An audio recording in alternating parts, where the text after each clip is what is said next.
Kalian gagal ngedapetin beasiswa? Jangan khawatir, aku juga pernah.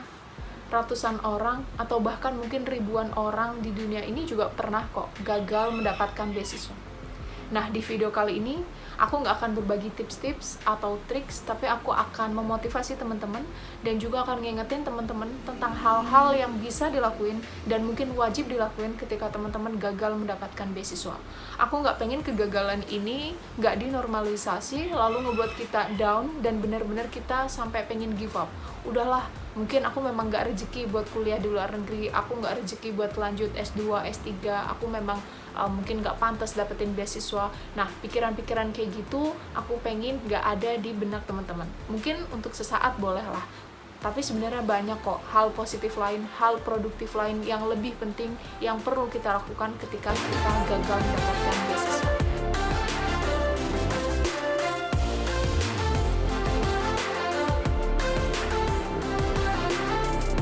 Hai semuanya, welcome back to my channel Liravers. Well, in today's video aku bakal ngomongin hal-hal yang perlu dilakukan ketika kita gagal mendapatkan beasiswa. So without further ado, let's get into the first point. Yang pertama, we need to give it a break. Jadi ketika misalnya sudah pengumuman dan dinyatakan kita gagal atau belum berhasil mendapatkan beasiswa di tahap apapun itu, maka kita perlu memberi waktu atau jeda biar kita beristirahat. Istirahat di sini nggak cuma istirahat secara fisik ya, yang mungkin kita habis ngelembur, nyelesain dokumen atau persiapan buat wawancara, nggak cuma fisik, tapi juga psikis, lebih ke mentality kita. Kita juga perlu ngasih jeda biar kita benar-benar istirahat, dan yang namanya ngasih jeda ini, give it a break, berarti kita mencoba untuk nggak berkutat dengan hal-hal yang berbau beasiswa. Tujuannya biar kita keep being sane gitu. Jadi kita tetap waras, nanti kita tetap punya energi lagi untuk bangkit di kemudian hari kayak gitu. Jadi jangan paksakan gagal terus ayo semangat dan kita denial dengan perasaan kita, itu nggak boleh. Jadi pokoknya harus divalidasi dulu. Oke, aku gagal, oke aku sedih, aku kecewa, itu nggak apa-apa. Dirasakan, dinikmati dulu. Mungkin butuh 1-2 minggu untuk adaptasi atau mungkin 1 bulan untuk benar-benar give it a break, nggak apa-apa. Yang penting jangan sampai denial dengan apa yang kita rasakan. Itu dia poin pertama. Yang kedua, setelah kita memberi jeda untuk istirahat baik mental maupun psikis, kita perlu memberi rewards if we think we deserve gitu.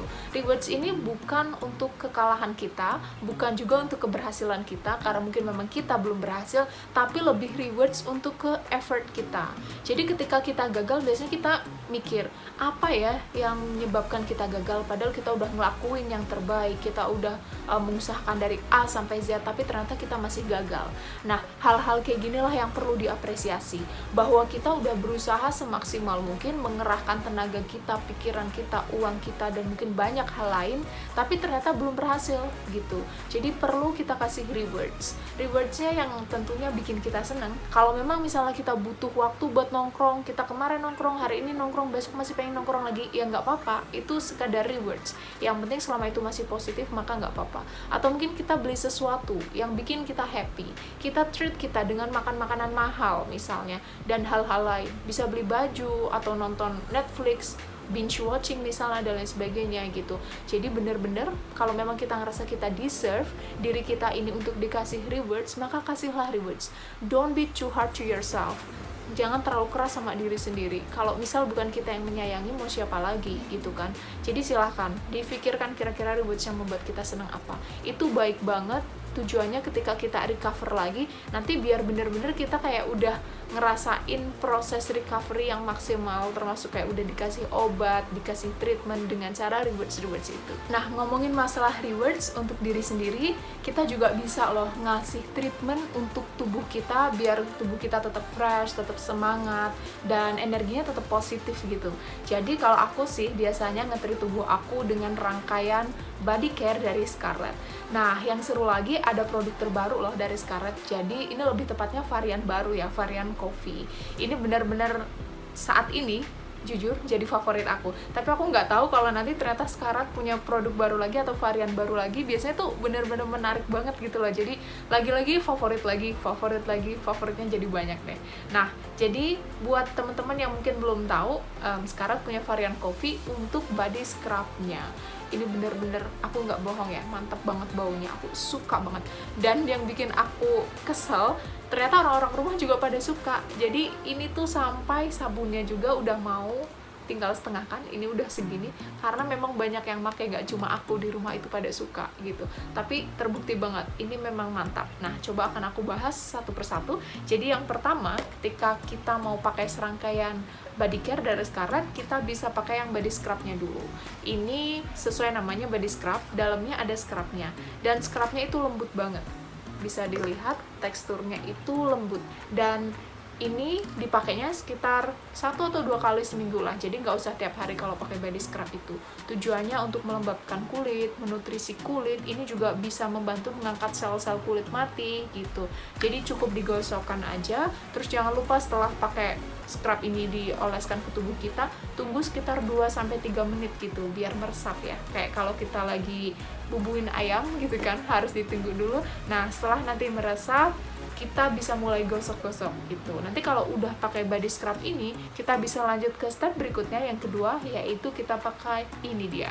Nah, ini adalah brightening shower scrub. Jadi ini shower, sabun, tapi ini juga mengandung scrub. Untuk cara makainya gampang banget, jadi cukup basahi tubuh, terus usap-usap, nanti udah selesai mandi, teman-teman bisa lanjut ke tahap berikutnya, yaitu pakai ini dia. Apalagi kalau bukan fragrance brightening body lotion. Ini aku pakai yang varian Jolie. Dan untuk kemasan nggak usah diragukan lagi. Kalau Scarlett itu memang aman. Jadi dia tuh punya double lock. Ada lock yang di sini diputer, ada juga yang tinggal dikunci di sini. Kalau mau dibawa traveling itu aman banget gitu. Untuk harganya sendiri, baik yang body lotion, lalu yang shower scrub maupun yang body scrub itu sama, flat price, cukup Rp75.000. Kalau teman-teman pengen tahu varian lain, masih ada banyak. Jadi kalau untuk yang body scrub sendiri, Scarlett itu punya 3 varian. Kandungannya ada glutathione dan juga vitamin E yang memang cocok banget untuk melembabkan tubuh kita, untuk merawat tubuh kita, untuk menutrisi dan membantu mencerahkan kulit kita. Jadi teman-teman kalau pakai produk Scarlett nggak cuma dapat lembabnya aja, tapi juga dapat nutrisinya dan juga bisa membantu mencerahkan kulit. Nah, untuk yang shower scrubnya sendiri ada 4 varian. Untuk kandungannya ada glutathione, ada vitamin E, ada beads-nya juga, dan juga kolagen. Jadi teman-teman gak usah khawatir lagi buat nutrisi kulit, karena semuanya sudah lengkap dalam satu botol ini. Adapun body lotionnya, sekarang sudah ada 5 varian, yang semuanya punya keunikan masing-masing. Nah, yang aku suka lagi nih ya dari produk body care Scarlett ini, jadi dia itu cocok untuk semua jenis kulit. Satu lagi nih, yang top banget, ini tuh aman untuk ibu menyusui dan ibu hamil, sudah BPOM juga, dan juga sudah tersertifikasi oleh MUI. Jadi memakai rangkaian produk body care dari Scarlett itu merupakan salah satu caraku juga, rewards juga buat diri aku sendiri, dengan cara memakai produk-produk yang bisa memanjakan diri, yang bisa ngasih efek relax, bisa calming, bisa bikin nyaman. Teman-teman juga kalau pengen ngasih rewards dengan cara memberikan treatment terbaik untuk tubuh kalian, bisa coba pakai produk Scarlett. Untuk ngecek produknya silahkan cek di Instagram @scarlett_whitening. Untuk pembeliannya bisa melalui Line, bisa melalui WhatsApp atau Shopee. Nanti akan aku cantumin linknya di description box. Nanti dicek ya. Kedua. Selanjutnya yang ketiga, we need to contemplate and evaluate. Jadi setelah kasih rewards ya, kita mungkin secara mental belum sepenuhnya membaik, tapi paling tidak udah jauh lebih semangat dibanding sebelumnya. Dan kontemplasi ini bisa kita pikirkan, kira-kira kita gagalnya di mana. Mungkin dari segi persiapan A sampai Z udah semua, udah matang. Kita interview juga udah lancar banget. Tapi ternyata ada satu hal, kita lupa berdoanya, kita belum maksimal. Kita lupa punya impian yang tinggi banget, tapi kita kurang mendekatkan sama yang akan mewujudkan cita-cita kita. Atau mungkin kita udah berdoa nih secara maksimal, sampai tahajud, sesuai kepercayaan masing-masing, saling beribadah gitu ya. Tapi ternyata masih aja gagal. Bisa juga dari faktor lain. Mungkin selama ini kita terlalu cuek dengan lingkungan kita dan hanya fokus ke beasiswa aja, sampai kita lupa ternyata banyak banget orang yang sebenarnya tuh perlu kita bantu. gitu. Mungkin kita selama ini cuek ke orang tua, ke keluarga, atau mungkin ke teman-teman, atau bahkan sedekah pun kita lupa kayak gitu. Itu banyak banget faktornya. Jadi silakan dikontemplasi. Makanya aku juga berkali-kali bilang bahwa perjalanan mencari beasiswa itu nggak sekadar perjalanan akademik saja, tapi juga perjalanan spiritualitas, perjalanan kita menemukan jati diri, dan lain sebagainya. Maka dari itu cobalah dipelajari atau direnungkan dari berbagai aspek seperti itu. Nah, selanjutnya selain kontemplasi, kita juga perlu evaluate. Jadi nanti kita evaluasi, kira-kira yang sudah ada itu apa sih, yang udah pernah kita lakukan dan yang belum kita lakukan, dan selanjutnya nanti hasil dari evaluasi ini kita jadikan framework atau kerangka atau rumus untuk selanjutnya mencapai mimpi-mimpi kita yang berikutnya. Nah, selanjutnya kita masuk ke step yang keempat, kita perlu membuat new plans ya. Mungkin kita tadinya udah daftar beasiswa Fulbright mungkin atau LPDP mungkin, tapi ternyata belum berhasil gitu. Kita bisa mencoba 2 beasiswa ini di tahun berikutnya sambil mencoba beasiswa lain gitu. Jadi jangan terlalu strict banget kayak misal pokoknya aku mau harga mati Fulbright, aku mau jadi penerima beasiswa Fulbright. Jangan kayak gitu, karena belum tentu Fulbright itu berjodoh sama kita gitu. Ibaratnya kayak pokoknya aku mau nikah sama si A, nggak mau tahu pokoknya harus A, kalau nggak A aku nggak nikah gitu kan, nggak bisa juga kan, belum tahu juga apakah dia jodoh kita, atau mungkin kita ternyata bisa cocok di seseorang yang lebih baik, di beasiswa yang lebih baik, itu bisa jadi gitu. Jadi jangan memaksakan Fulbright aja, bisa jadi malah lebih baik buat kita itu AAS yang mana kita belum tahu kayak gitu. Jadi silakan buat plans baru, kira-kira nanti yang mau didaftar apa aja, dan tentunya karena kita sebelumnya sudah pernah kalah, kita tuh sebenarnya punya benefitnya adalah kita jadi tahu kekalahan kita, kesalahan sebelumnya tuh apa, yang hasil dari evaluasi itu yang biar nggak kita ulangi lagi gitu. Itulah benefit kita jadi udah lebih mengenal diri sendiri juga. Oh ya, aku udah gagal, aku udah bangkit, dan aku sekarang udah bangkit lebih kuat lagi, stronger than ever before gitu. Nah, itu juga salah satu benefit yang seharusnya kita lihat sisi positifnya. Selanjutnya nanti kita membuat rencana baru dan juga strategi baru. Jadi jangan hanya rencananya aja. Oke deh, kalau nggak keterima Fulbright, aku mau coba beasiswa KJSP di Korea misalnya, atau YTB di Turki misalnya, tapi nggak punya strategi baru. Nah, itu juga sayang gitu.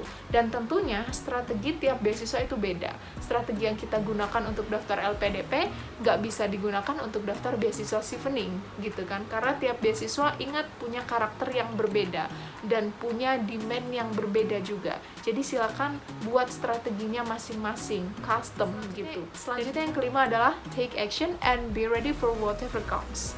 Penting banget ya. Jadi setelah kita punya strategi baru, rencana baru, lalu kita lanjut ke take action. Dan ini adalah inti dari semuanya. Setelah kita gagal, kita kontemplasi, kita melakukan beberapa step untuk pemulihan, untuk recovery, selanjutnya kita mulai take action. Ini adalah intinya. Tapi memang ketika take action ini bukan berarti kita langsung membabi buta. Udah, pokoknya aku semangat banget gini. Pokoknya aku mau langsung daftar. Jangan kayak gitu. Ingat kesalahan-kesalahan dan juga hal-hal yang udah pernah kita renungkan, itu kita jadikan guidelines, yang mana ini bisa ngebuat kita lebih convincing lagi di depan pewawancara atau reviewer beasiswa, karena memang kita tahu kayak do's and don'ts-nya gitu. Oh, dulu aku ngelakuin ini, sekarang aku nggak mau lagi jatuh di lubang yang sama, seperti itu. Dan jangan lupa ketika take action ini, we also need to be ready for whatever comes. Jadi benar-benar we need to highlight whatever comes, itu apapun yang datang, apapun yang terjadi, kita harus siap. Banyak orang yang kadang siapnya untuk sukses aja. Oke, aku mau daftar beasiswa, aku udah siapin mental biar nanti ketika keterima. Ya, kalau keterima sih pasti gampang. Ibaratnya kita nggak usah menyiapkan mental yang benar-benar harus super duper kuat gitu kan. Yang perlu kita siapkan juga sebenarnya mental ketika gagal. Jadi benar-benar kita be ready ketika nanti ternyata, mudah-mudahan sih jangan, kita udah berusaha bangkit lagi, daftar lagi, ternyata gagal lagi. Nah, disitulah apakah kita kuat untuk bangkit lagi atau enggak gitu. Itu benar-benar perlu kita persiapkan. Makanya ketika daftar beasiswa pun jangan terlalu punya mindset yang optimistis berlebihan. Ini nggak bagus, karena nanti akhirnya kita bisa jadi less prepare, dan juga bisa jadi kita terlalu puas diri, ngerasa kayak udah bagus, akhirnya ketika kita nggak keterima benar-benar down gitu. Jadi teruslah tanamkan dalam diri kayak aduh bakal lolos enggak, nah perasaan itu tuh sebenarnya positif gitu. Jadi kalau teman-teman saat ini lagi memperjuangkan beasiswa dan ada rasa cemas, takut nggak keterima, ada rasa pesimistis, itu nggak apa-apa, yang penting kita bisa ngontrolnya gitu. Jadi yang penting kita bisa mengelola. Ketika kita punya rasa pesimistis itu kita harus gimana, jangan nanti malah kita jadi berhenti mengambil langkah, itu jangan seperti itu ya. Jadi ingat, pokoknya harus persiapkan mental kita baik untuk menang maupun untuk kalah, biar nanti kalaupun kalah kita masih tetap sane, kita masih tetap bisa berpikir secara logis, dan kita nggak give up. Karena inilah ternyata yang jadi rahasia sukses banyak orang, banyak penerima beasiswa yang ternyata udah gagal sampai belasan kali. Daftar beasiswa 1-2 kali itu hal remeh buat mereka, karena ternyata mereka udah daftar sampai belasan kali dan ternyata mereka tetap semangat. Ya karena itu mereka sudah menyiapkan diri mereka, ketika gagal mereka harus gimana. Jadi mereka tahu bangkitnya kapan, bangkitnya gimana, recovery-nya gimana, seperti itu.